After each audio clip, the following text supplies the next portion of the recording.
చాలా యాక్టివ్గా ఇండస్ట్రీలో ఉండి ఎంతో అనుభవం ఎన్నో సంవత్సరాల నుంచి ఉంటున్నారు. అక్కడ ఉన్న ఇసుక పల్లాలన్నీ కూడా చూశారు, కష్ట సుఖాలు భరించారు. అందుకని ఆవిడ మాటల్లో నిజాలు వినిపించాయి మనకి. నేను అదే అడిగాను, ఇంత నిజాలు వినిపించాడు పాలిటిక్స్ పనికిరారమ్మా అని కూడా చెప్తున్నాను.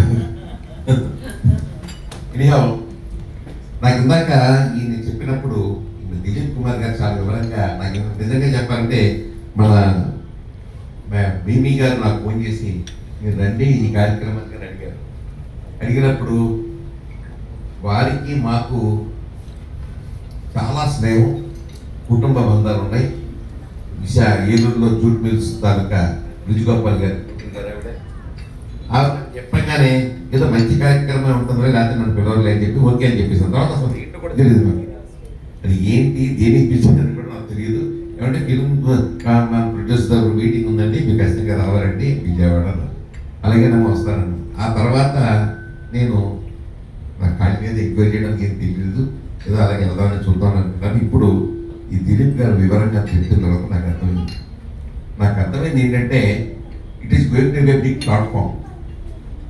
టెక్నీషియన్స్ అని కానీ లేకపోతే ఆర్టిస్టులది కానీ ఇన్ ఆల్ రెస్పెక్ట్స్ అందరినీ కూడా ఒక ప్లాట్ఫామ్ మీద తీసుకోవడం కానీ, వాళ్ళకి బిజినెస్ ఆపర్చునిటీస్ చేయడం విషయంలో కానీ, లేకపోతే అనేక రకాలుగా వాళ్ళకి కావాల్సినటువంటి గ్యారంటీలు కానీ లేకపోతే రైట్స్ కానీ వాటిని కాపాడటం విషయంలో కానీ, మార్కెటింగ్ చేయడం విషయంలో కానీ, మాకు భగవంతునికి భక్తునికి అనుసంధానం అంటే అంబికాదర్లాగా మీరు అనుసంధానం చేయబోతున్నారు నాకు అర్థం, అంతే కదా.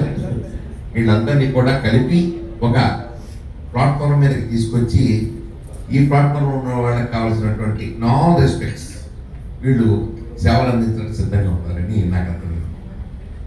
ఇప్పుడు ఎలా ఉంటుందంటే అండి, సినిమా ఇండస్ట్రీ మన పేరుకి మాత్రం సినిమా ఇండస్ట్రీ అంటున్నాం, కానీ సినిమా ఇండస్ట్రీలో కంటే ఎక్కువగా బతికే వాళ్ళు ఓటీటీ ప్లాట్ఫామ్ ఉన్నారు. ఓటీటీ ప్లాట్ఫామ్ అనండి, టీవీ సీరియల్స్ అనండి, లేకపోతే రీల్స్ అనండి, ఎలాగైనా అనండి, ఎంత ఆపర్చునిటీస్ ఉన్నాయంటే ఇవాళ ఎంత ఎలాగైనా కూడా అద్భుతంగా తెల్లరేటప్పటికల్లా పేరు వచ్చేసి ఒక అద్భుతమైనటువంటి ఆపర్చునిటీ మీ అందరికి వచ్చింది ఈ జనరేషన్. మా జనరేషన్లో అంత లేదు. అయితే సినిమా లేకపోతే కొన్నాళ్ళ తర్వాత టీవీ వచ్చింది, కానీ ఇవాళ మీకు ఓటీటీ వచ్చింది, రీల్స్ వచ్చినాయి, యూట్యూబ్లు వచ్చినాయి, షార్ట్ ఫిల్మ్స్ వచ్చినాయి, ఎన్ని రకాలుగా ఆపర్చునిటీస్ వచ్చినాయి అంటే అన్ని రకాలుగా ఆపర్చునిటీ వచ్చినాయి. మీలో ఉన్నటువంటి ఆ దుగ్ధ, నేను నటించాలి, నేను నలుగురికి కనపడాలి, నేను నలుగురిలోనూ ఉండాలి అనే ఒక తాపత్రయం కానీ, ఒక ఆశ కానీ, ఒక యాంగ్జైటీ కానీ ఉందో అది తీర్చుకోవడం ఏదో చాలా కష్టం, చాలా చాలా కష్టం. ప్లాట్ఫామ్ ఉండేది కాదు. ఒక ప్రొడ్యూసర్ ఇంటికి వెళ్తే, ప్రొడ్యూసర్ షాప్కి వెళ్తే అడుగు ఫోటో చూస్తాను అనేవాడు. ఎంతమందిని నేను చూశాను, అలా చూశాను. కానీ ఇవాళ అలా కాదు.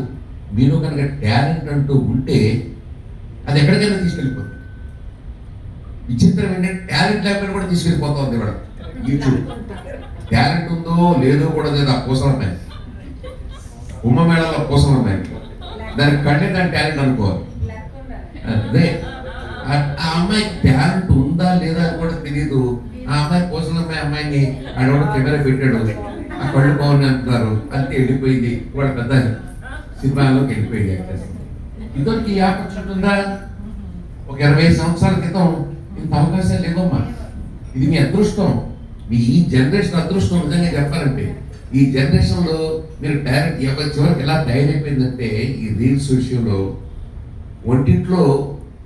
ఇంట్లో చేసే చపాతీనే కొద్దిగా స్టైల్ కట్టి ఊగుతా చేస్తూ అది పెట్టేస్తే రిజర్వ్ చూసేస్తున్నారు, వేళలో చూసేస్తున్నారు. ఇది ఈ రకమైన ఆపర్చునిటీ వచ్చినప్పుడు అది మనం రీల్లో పెట్టేస్తే ఎవడో ప్రొడ్యూసర్ కంట్లోనో ఏ డైరెక్టర్ కంట్లోనో పడేసుకోండి వెళ్ళిపోయింది ఆపర్చునిటీ తిరగక్కల్లా. కాబట్టి మీరు ఇంటికి వెళ్ళి రీల్స్ చేయడానికి ఏం చేయగలరా? ఇన్ని రకాలుగా మీ యొక్క ఆపర్చునిటీస్ అనేది, అదృష్టం అనేది ఒకసారి తలుపు కడతారు. దురదృష్టం రోజు తలుపు కొడతానే ఉంటుందంట. అదృష్టం తలుపు కొట్టేది ఎప్పుడో తెలుసుకోవాల్సిన అవసరం మనకు. నేను చెప్పేది ఏంటంటే దానికి ఇలాంటి ప్లాట్ఫామ్స్ ఇంకా పోతాం. ఇలాంటి ప్లాట్ఫామ్స్లో కనుక మనం కనుక అనుసంధానం ఉంటే, వాళ్ళతో కనుక కనెక్టివిటీ కనుక మనకు ఉంటే మీకున్న టాలెంట్ని ఇంకా చప్పును పై మెట్లకు తీసుకెళ్ళడానికి అవకాశం ఉంది. ఎలాగంటే ఇప్పుడు సపోజ్ కుంభమేళలో ఉందనుకోండి అమ్మా, ఆ అమ్మాయిని ఎవరి కోసం అమ్మాయి అక్కడ కూర్చుంది, దాన్ని ఫోటో తీశాడు. కెమెరానే కదా కావాల్సింది. ఆ కెమెరా తీసిన ఫోటో తీసి యూట్యూబ్లో పెట్టాడు. ఆ యూట్యూబ్లో పెట్టిన ప్లాట్ఫామ్లో కొంతమంది ప్రొడ్యూసర్కి, కొంతమంది డైరెక్టర్లకి వెళ్ళేటట్టుగా చేసేటటువంటి శక్తి వీళ్ళ దగ్గర ఉంది. ఏమలే అంతే కదండి, నేను కరెక్ట్గా అర్థం చేసుకున్నాను మీ మాట. అది ఆ రకంగా మీకు అందరికీ కూడా ఒక మంచి ప్లాట్ఫామ్ వస్తుంది. మరొక విషయం ఏంటంటే షార్ట్ ఫిల్మ్స్. నేను ఫిల్మ్ డెవలప్మెంట్ కార్పొరేషన్ చైర్మన్గా చేశాను. ఒక సంవత్సరంలానే ఉంది, మాకు టైం లేదు పెద్దగా. చంద్రబాబు నాయుడు గారు సంవత్సరాల ముందు ఫిల్మ్ డెవలప్మెంట్ కార్పొరేషన్ చేయండి కృష్ణ అన్నారు. అలాగే అన్నారు. సంవత్సరంలో ఎంత చేయగలదో అంత చేశాను. చేసినప్పుడు నాకు అర్థమైంది ఏంటంటే, నా దగ్గర రోజు ఆఫీస్కి వచ్చేవారు అనమాట. సార్ షార్ట్ ఫిల్మ్ తీసామండి, మా షార్ట్ ఫిల్మ్ చూడండి అని చెప్తాను. నాకు ఇంతమంది షార్ట్ ఫిల్మ్ చేసేవాళ్ళు నాకు అర్థమైంది. అప్పుడు తెలియదు. ఐఎమ్ టాకింగ్ అబౌట్ 2018, మొన్న ఒక 5-6 ఏళ్ళు. అప్పుడు నేనేం చేశానంటే ఏకంగా షార్ట్ ఫిల్మ్ ఫెస్టివల్ పెట్టేసాను. షార్ట్ ఫిల్మ్ ఫెస్టివల్ పెట్టేసేసి ఒక 2 రోజులు సినిమా అతికి తీసేసుకునేసి 350 షార్ట్ ఫిల్మ్స్ వచ్చాయి.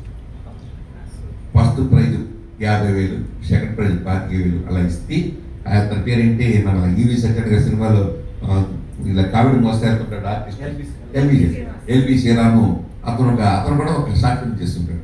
అతను ఒక జడ్జిగా పెట్టి, పెద్ద వాళ్ళందరినీ జడ్జిలుగా పెట్టి 3 రోజులు కండక్ట్ చేస్తే వాళ్ళంతా ఎంత సంతోషించారంటే షార్ట్ ఫిల్మ్స్ ఉంటారు. నేను అప్పుడు అనిపించింది అనమాట, ఇది షార్ట్ ఫిల్మ్ కాదా, ఇది హార్ట్ ఫిల్మ్ అని చెప్పారు. ఎందుకంటే 3 గంటల సేపు శుద్ధి కొట్టి మేము సినిమా తీస్తాం. 3 నిమిషాల్లో కథ చెప్పారు. దట్ ఈస్ షార్ట్ ఫిల్మ్లో ఆ పాయింట్ని కరెక్ట్గా మనం డైరెక్ట్గా ప్రజెంట్ చేసే విధానంలో short film is become a heart film. మన హార్ట్ టచ్ అవ్వాలి, లేకపోతే షార్ట్ ఫిల్మ్ ఫ్లాప్ అయిపోతుంది. సో ఆ రకమైన టెక్నాలజీ షార్ట్ ఫిల్మ్ ద్వారా చేశాను. ఆ తర్వాత ఫిల్మ్ డెవలప్మెంట్ కార్పొరేషన్ చైర్మన్గా చేయాల్సింది చాలా చేశానమ్మా. మన నాటకాలు ఉన్నాయి. నంది అవార్డ్స్ ఇద్దామండి, మన సినిమా ఇండస్ట్రీకి ఆంధ్రప్రదేశ్ విడిపోయింది, హైదరాబాద్లో కూడా మనం చేయట్లేదు. చంద్రబాబు నాయుడు గారి నెత్తి డోర్ పెట్టి పోలేము. ఆయన వెళ్ళా టైం లేదు, ఖాళీ లేదు, కొత్తగా వచ్చాం గవర్నమెంట్ ఇదేదో చెప్తుంటూ వెళ్ళేవారు. అలా కాదని చెప్పి నంది అవార్డ్స్ నాటకాల కన్నా ఇద్దామని చెప్పేసి నేను నంది అవార్డ్స్ నాటకాలకు ఇచ్చాను. సుమారుగా ఒక 45 నాటకాలు తెనాలిలో, నెల్లూరులో, గుంటూరులో, ఏలూరులో నాటక ప్రదర్శనలు చేసి, దానికి మళ్ళీ జడ్జిలు పెట్టి, దాని పెద్ద ఫస్ట్ ప్రైజ్, సెకండ్ ప్రైజ్ పెట్టి పెద్ద నంది నాటకోత్సవాలు చెప్పి బ్రహ్మాండంగా తీశాను. సో ఆ రకంగా చేసుకుంటూ వస్తే ఈ ఆంధ్రప్రదేశ్లో వచ్చేటప్పటికల్లా నాకు ఈ ఫైల్ తీసుకొచ్చాడు మేనేజర్ నా దగ్గరికి. సార్ ఇక్కడ 110 ఎకరాల సైట్ ఉంది సార్. ఈ 110 ఎకరాల సైటు మన ఫిల్మ్ కోసం అని చెప్పేసి రాజశేఖర రెడ్డి గారు ఎప్పుడో డిమార్క్ చేసి పెట్టారు విశాఖపట్నంలో అని చెప్పాడు. నేను స్టన్నింగ్, నిజమా 110 ఎకరాల అన్నాను. అవునంటే సరే వెళ్దాం అడగండి. మా మేనేజర్ని వాళ్ళందరూ తీసుకుని వెళ్తే 110 ఎకరాల ఖర్చు అవ్వాలి. దక్కిగా అలాగే ఉంది విశాఖపట్నం. ఒక కొండ, ఆ కొండ పక్క సముద్రం, సినిమాకి పర్ఫెక్ట్ ప్లేస్ అనమాట. లొకేషన్ ప్లేస్ చాలా బాగుంది అనిపించి వెంటనే వచ్చేసేసి నేను అనౌన్స్మెంట్ చేశాను. నేను ఆంధ్రప్రదేశ్లో స్టూడియోలు కట్టుకునే వాళ్ళకి అప్లికేషన్ పెట్టండి, మేము గ్రాంట్ చేస్తాం, సైట్ ఇస్తామని చెప్పేసాం. పెట్టేటప్పటికల్లా వెంటనే నందమూరి బాలకృష్ణ గారు, మా ఫ్రెండ్ బాలకృష్ణ గారు, ఆయన ఒక 20 ఎకరాల సైట్ అప్లికేషన్ పెట్టారు. ఏవిఎం స్టూడియోస్ తెలుసుగా మీకు, వాళ్ళకి 20 ఎకరాల అప్లికేషన్ పెట్టారు. ఇంకొక ఆయన థర్డ్ పార్టీ వారు పెట్టారు. మొత్తం 3 అప్లికేషన్లు తీసుకున్నాను, దాన్ని వర్కౌట్ చేశాను, ఫైల్ పంపించాను గవర్నమెంట్కి. మా గవర్నమెంట్ అయిపోయింది. తర్వాత ఏం జరిగిందో తెలియదు. తర్వాత పోసాని కృష్ణమురళి వచ్చాడు, ఏం చేశాడో తెలియదు. మొత్తం ఈరోజు కూడా అలాగే అయిపోయింది. నేను ఎందుకు చెప్తానంటే ఒక కమిట్మెంట్ మనకు వచ్చినప్పుడు దాన్ని ఏం చేయాలి, ఎంతవరకు మనం తీసుకెళ్ళగలుగుతాం అనేది మనం జాగ్రత్తగా చేసుకోగలిగితే ఇలాంటి ప్లాట్ఫామ్స్ మీలాంటి వాళ్ళకి నిజంగా ఒక అదృష్టమే, అందులో డౌట్ లేదు. అయితే దీన్ని కమిటెడ్గా చెయ్యాలి, మాట నిలబెట్టుకోవాలి. నేను చెప్పిన సర్వీసెస్ చాలా ఉన్నాయండి. ఆంధ్రప్రదేశ్లో వర్కర్స్కి మన హౌసెస్ అన్నారు. ఆంధ్రప్రదేశ్లో వర్కర్స్కి హౌసెస్ అనేది ఇప్పుడు మీరు ముట్టుకోవద్దండి. అది జరిగేది కాదు, చచ్చేది కాదు నాకు తెలుసు. నేను గవర్నమెంట్లోనే ఉన్నాను, పాలిటిక్స్లో ఉన్నాను, సినిమాలో ఉన్నాను, నాకు తెలుసు. ఆ ఏరియాని మీరు అప్పుడు వెళ్ళొద్దు. మిగతా ఏరియా చాలా ఉన్నాయి. మీకు ఆ ఏరియా అంత సినిమా అంతా కూడా ఇదే సొసైటీ ఇచ్చేది లేదు, తెచ్చేది లేదు. అక్కడే హైదరాబాద్లోనే ఈనాళ్ళకి ఆయన అయింది చిత్రపూరి కాదని. కాబట్టి ఆ ఏరియాకి మీరు వెళ్ళకుండా మిగతా ఏరియాలు చూసుకోండి. ఖచ్చితంగా నేను చెప్పేది ఏంటంటే అవకాశాలకి కొదవలేదు, ఆపర్చునిటీకి కొదవలేదు. ఈ కొత్త టెక్నాలజీని మీరు ఏ రకంగా ఉపయోగించుకొని ముందుకెళ్తారనేది మీ అదృష్టాల మీద ఆధారపడుతుంది. అది మాత్రం నేను చెప్పగలుగుతాను. మరొకటి ఏంటంటే మీలాంటి వాళ్ళకి ఒక తోడుగా ఇలాంటి ప్లాట్ఫామ్ అవడం మంచిది. రేపు 14-15 తారీఖులో ఒక ఫిల్మ్ ఫెస్టివల్ ఏదో చేయాలని చెప్పి అనుకుంటున్నారు. డెఫినెట్గా చేయడం చాలా మంచిది. మీరు ఎక్కడ ఎందుకు ఎంచుకున్నారో నిజంగా మెచ్చుకోవాలని మమ్మల్ని. హైదరాబాద్లో అక్కడ ఇక్కడ చేయడం అనేది చాలా మంచిది. ఎందుకంటే హైదరాబాద్లో ఎప్పుడు ఎదురు దొరుకుతూ ఉంటాయి, కార్యక్రమాలు జరుగుతాం. మాకే బోర్ కొట్టింది, వెళ్ళడానికి బోర్ కొట్టేస్తుంది అనమాట. అలాగే అయిపోయింది. కానీ ఇక్కడ చేయటం అంటే మంచిదే. విదేశాల నుంచి అదే చేయడం చాలా మంచిది. అది ఒక విజయవాడకి ఒక కొత్త రుచిని చూపించిన వాడు. నేను ఇళ్ళరాజా ఫంక్షన్ చేసినట్టు సక్సెస్ అయ్యాడు. హ్యాపీనా మిగిలిందే ఉన్నాడు తగినది. కాబట్టి నేను చెప్పేది ఏంటంటే ఈ ప్లాట్ఫామ్ విజయవాడని ఎన్నుకోవడం అనేది మంచి ఆలోచన. అయితే దీన్ని ఎంతవరకు మొబైలైజ్ చేయగలుగుతారు అనేది చాలా పెద్ద యజ్ఞం అండి. ఎందుకంటే ఫంక్షన్స్ చేయడం అనేది చాలా యజ్ఞం. ఇప్పుడు మనోడు ఉన్నాడు, నాకు మంచి సన్నిహితుడు, ఇతను బ్రహ్మాండంగా అవార్డ్స్ ఫంక్షన్ చేస్తుంటాడు. ఎంత కష్టం నాకు తెలుసు.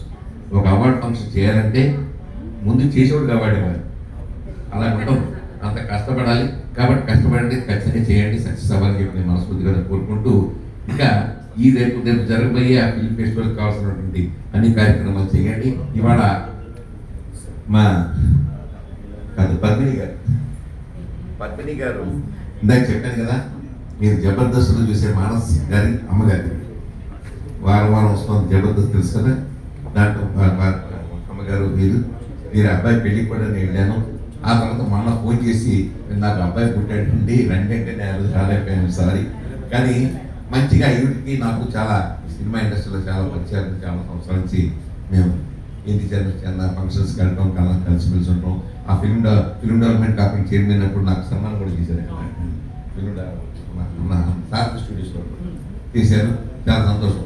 నేను చెప్పింది మీ అందరూ కొట్టానమ్మా, ఖచ్చితంగా ఏదైతే అనుకుంటారో ఆ సాధించడానికి గట్టి ప్రయత్నం చేయండి. ఒకటి.